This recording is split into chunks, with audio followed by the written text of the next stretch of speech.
Hello and welcome to my YouTube channel, or welcome back if you are familiar with my content. This is where we are learning Islamic psychology, but both Western psychology and Islamic psychology, so we could gain the best of both worlds. And here also I share my spiritual stories or the experiences of paranormal nature and things like that, so to make it interesting for you.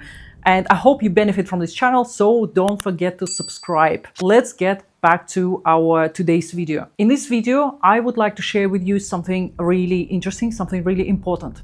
At the moment, I am creating a course which is related to depression and sadness. I've been creating courses for the last 10 years in psychology, self-development, and now Islamic psychology. And I can tell you that this topic, sadness and depression, it never goes away. It's like evergreen topic that is so important for us to understand and how to deal with it. Because let's face it, many of us are going through periods of various forms or levels of depression or sadness. I can tell you that there are many causes and many factors that contribute to why we feel the way we feel. First of all, look at our society. Like, many of us are pretty lonely these days, right? We are connecting to each other through social media. We are talking to each other through WhatsApp texts and even voice messages. It seems like we are connected on the surface, but deep down, how often do we spend really good quality time with our friends and family? Many of us live in different countries from where our family is. Many years ago, this was not happening. Right? All these groups of people, societies, families, they were living in the same place. People didn't travel as much. People didn't relocate as much. So there was mutual support with people that you know and they know you. So there was more trust, more social support, more upliftment from each other. And if you're going through some really difficult time, or you had some challenging time, for example, you're going through grief and bereavement, or there is a child is born in your family, but for some reason you have this postpartum depression, and it seems like it's a joyful occasion, but for some reason you are feeling really depressed. Who can help you? So in those situations, if you have an extended family, they can support you, especially those who went through themselves. But if you're living in a different country where you don't have access to your family support, then what? Then you have to suffer by yourself. And the thing is, some of you can say, well, this is what the counsels are for. And I can tell you the same thing. But again, the problem is counsels are not cheap, as we know it. You can find the cheapest counselor, but the thing is, if you need to take quite a few hours of therapy, then it adds up to a really healthy amount of money. And many people will just say, look, I will just buy something else because this money I could use for food and bills and so on. So they disregard their mental health and they continue to suffer. So what are the main causes of depression and sadness in our society? Well, I can tell you again, from the Western psychology, we can have explanations such as hormonal imbalances, or certain deficiencies in the brain. For example, serotonin, dopamine dysregulation, especially with scrolling videos, especially short form videos, where your emotions change every few seconds, depending on the video that you're watching. Do you think it's good for our brain to feel those extreme emotions, from sadness to feeling humorous and laughing, literally within a minute or two? This is when the brain is learning not to process emotions, but just going from one to the next, to the next, to the next. It creates deep-seated problems in our mind. We cannot process our emotions in a healthy way anymore. And the next thing is that there is still stigma in some societies about mental health.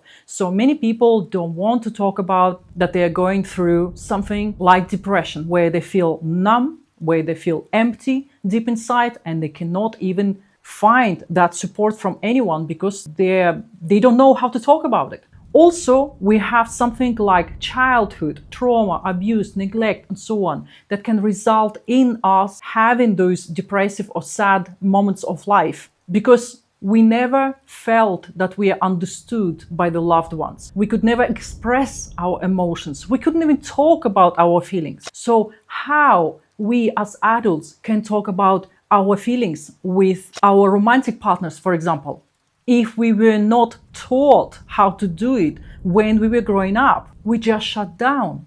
or we do it in a way that actually hurts the relationship. It hurts our partners. There is also, you might be interested to know, another source of depression is existential loneliness or depression. And this affects actually spiritual seekers more than anyone, or highly sensitive people as well, creative people. This is where you start thinking about your own purpose. Who am I? What is my purpose here? Why I'm here? And if you cannot find answers, but let's face it, many people cannot find answers to these kind of questions. This can take you to a deep hole of feeling empty, where nothing ever fulfilling anymore. And this is when people quite often go to New Age practices, because New Age have loads of different tools and games, you can say, from putting your tarot cards or some other cards and trying to find the meaning of your own life through cards, or going to see a medium or a psychic and hoping that they will give you some answers.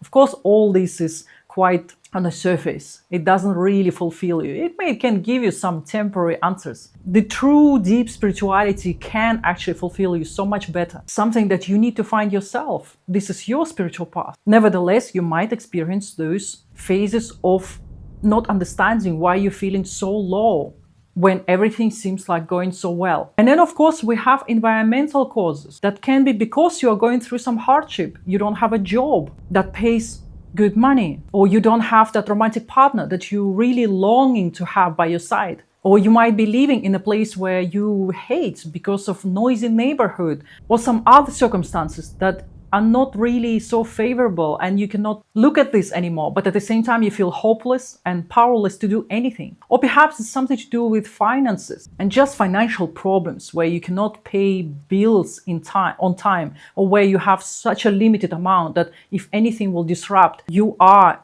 at the bottom straight away.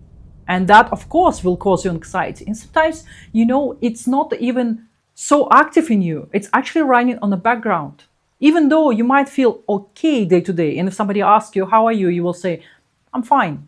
But really deep down, that anxiety or depression will be running the show. And of course, there will be other causes, such as going through grief and bereavement. And it seems like it's never ending. That grief, that sadness that takes over you. Or going through divorce or separation from a relationship where you put everything at stake, where you were thinking that this is it, this is one and only, and then you got so disillusioned, or even maybe betrayed by that person that you loved. And that's a massive blow, and that's a massive tragedy in your life.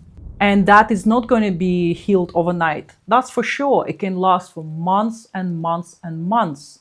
And again, what can you do? How psychologists explain what actually is happening? Well, there is something which is called cognitive triad by Aaron Beck, who explained that if you have negative emotions or negative thoughts about yourself, I'm a failure, I'm stupid, not smart enough, not lucky enough, and so on, then you have also negative feelings about the world around you. Or other people are really bad, you cannot trust anyone, they're so stupid, the world is so dark and gloomy, and so on. So that's the second one. And the third one is negative thoughts about the future. Maybe you have thoughts such as, it was so much better in the past, it will never be the same, the future is bleak, there is nothing to look forward to. So if you have these three types of thoughts and they're all negative, this is called cognitive triad. And this is a sure way to fuel your depression. So this is why Western psychology offers a wide range of treatments these days. And some treatment might be suitable for one person, but not so much for other person. And we also have Islamic psychology with its own ancient methods of healing the soul and the heart. The Western psychology offers something like CBT, for example, cognitive behavioral therapy, which is aimed at restructuring your thought. So replacing your thoughts by something which is better, more balanced approach to viewing your own life, your situations. Because in CBT, we believe that whatever you are thinking about right now, this leads to certain emotional outcome, to certain feelings. And those feelings will lead to certain behaviors. So if you change the way you think, your thoughts, this will lead to a different emotional outcome and also different behavior. So this is how we can manipulate the way you behave in your life through that triangle also. And also we have something like acceptance and commitment therapy, where we are learning to accept the feelings and emotions that arise in us and sit with them and breathe through them and practice mindfulness in day-to-day life. We also have some other approaches, such as humanistic approach. This is when you are going to a counselor and they know that if they provide the right conditions for you, they will listen to you with empathy, with openness. Naturally, you will grow. You actually will get to a better place. They just help you to go through those challenges and struggles and eventually to emerge like a phoenix as a much better human being that is striving for growth. We also, of course, we have medications such as antidepressants in Western psychology, which are aimed at balancing your hormones and neurotransmitters, such as serotonin, dopamine, norepinephrine, and so on, so that you could feel a little bit more positive because of that intervention. And that also helpful in some circumstances. For example, if you are deep in grief for a very long time, or because of separation or something else, that you cannot even manage yourself and nothing else seems working, this is when antidepressants might be actually helpful. And of course, we have Islamic psychology, which is, as I said, looking at your heart, your soul, the way you think, the way you have relationship with the Creator, the way you have your spiritual practices, like prayer, like remembrance of God. All this would be taken into account. And really, if you are thinking about the holistic way of looking at your relationship with this life and how you feel, there are many factors. And sometimes it's very difficult to see yourself when you are deep in the situation. It's much easier for somebody else to see the you from the outside perspective. For example, I can say to you that even changing the color of your clothes for something brighter can lead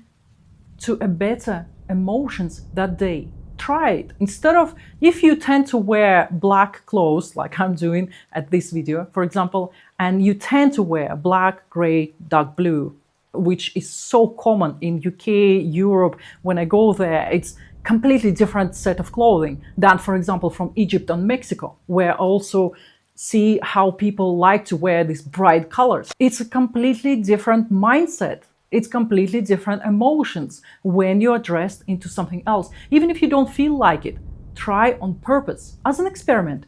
Choose something brighter, something lighter, and you will see how you will feel that day. Also, even noticing and being aware of your own thoughts is so helpful. When you see yourself going constantly in this negative spiral that nothing brings you joy anymore and you cannot trust anyone and things like that, try to find the opposite statement or more balanced statement. For example, if you feel like you cannot trust anyone and everybody's stupid, then think to yourself, well, not everybody's stupid or cannot be trusted, right? There are good people like everywhere else. In every country, in every society, there are people who you cannot trust, and there are people who will gladly help you even if they don't know you. Or if you think that you are unlucky in your failure, then think about those times where you actually succeeded in something. You've learned some skill, some ability, or you helped somebody, and there is somebody still grateful to you because you made some change in their life. Try to think consciously about those situations and remind yourself that you're a good person, that circumstances change, time change, and our emotions also change. And if you are into spirituality or you are a religious person, then of course those books that are related to your religion, spirituality, they can help a lot because they ignite your heart, they purify your heart. This is one of the really important actually themes about purifying your heart. If the heart is darkened by different things, by your thoughts and behaviors and what you see in life and by your own acts, then it will lead to sadness. This is what Islamic psychology says. But if you're working on keeping your heart cleaner, even through those acts of helping other people, being nice to other people and things like that, you actually become lighter, become more positive because of that. And the last thing I want to tell you also, I've learned many years ago, if you're depressed, try to find one person you can help, whether it's your neighbor or somebody from your family or some friend, somebody who needs your help Even if you will call them and ask them how they're doing and give them some listening ear, some kind of moral support if you can. Or perhaps find another way how you can help society or some group, volunteer for something. That's another sure way to bring you a bit positive, because we become happier when we help other people. And that's a fact. So I hope you find this video useful in some way or another. Maybe you found some explanations for your own experience right now. Maybe you found the way that you can help yourself to feel a bit better, a bit positive, and maybe you can even recommend to others. I'm wishing you to find that thing that can help you to feel more productive, to feel more spiritually connected, to feel more grounded, balanced, more positive, and satisfied with the life that you have right now. Thank you for watching, and I will see you in one of my next videos.